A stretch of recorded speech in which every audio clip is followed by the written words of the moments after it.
गुजरात के वडोदरा में हरणी बोट दुर्घटना के बाद कमाती बाग की जॉय ट्रेन बंद कर दिए जाने से आर्थिक नुकसान हो रहा है।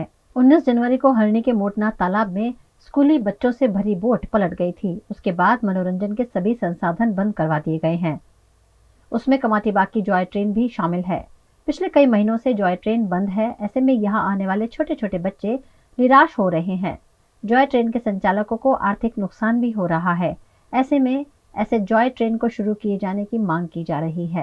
અમે લોકો મુંબઈથી આવ્યા છીએ છોકરાઓને લઈને અહીંયા બરોડામાં કમાટી બાગમાં ફરાવવા માટે, જોય ટ્રેનમાં બેસાડવા માટે.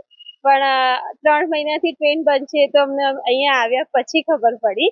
તો એને બિલકુલ ચાલુ કરવી જોઈએ જે છોકરાઓ એન્જોય કરી શકે. હમણાં વેકેશનનો ટાઈમ છે 10 દિવસ, તો અમારા જેવા ઘણા બધા આવીને પાછા ગયા હશે અને ઘણી તકલીફ થઈ હશે કારણ કે ઉનાળો ચાલુ થઈ ગયો છે. અમે તો હજી જસ્ટ કમાટી ગાર્ડન આવ્યા છે અને ટ્રેનમાં બેસવાનો બહુ જ એક્સાઇટમેન્ટ હતો, પણ 3 મહિનાથી ટ્રેન બંધ છે તો અમને બહુ જ દુઃખ થયું છે. કારણ અમને મુંબઈથી અમે લોકો ગેસ્ટ લઈને આવ્યા છે અને ના ગમ્યું.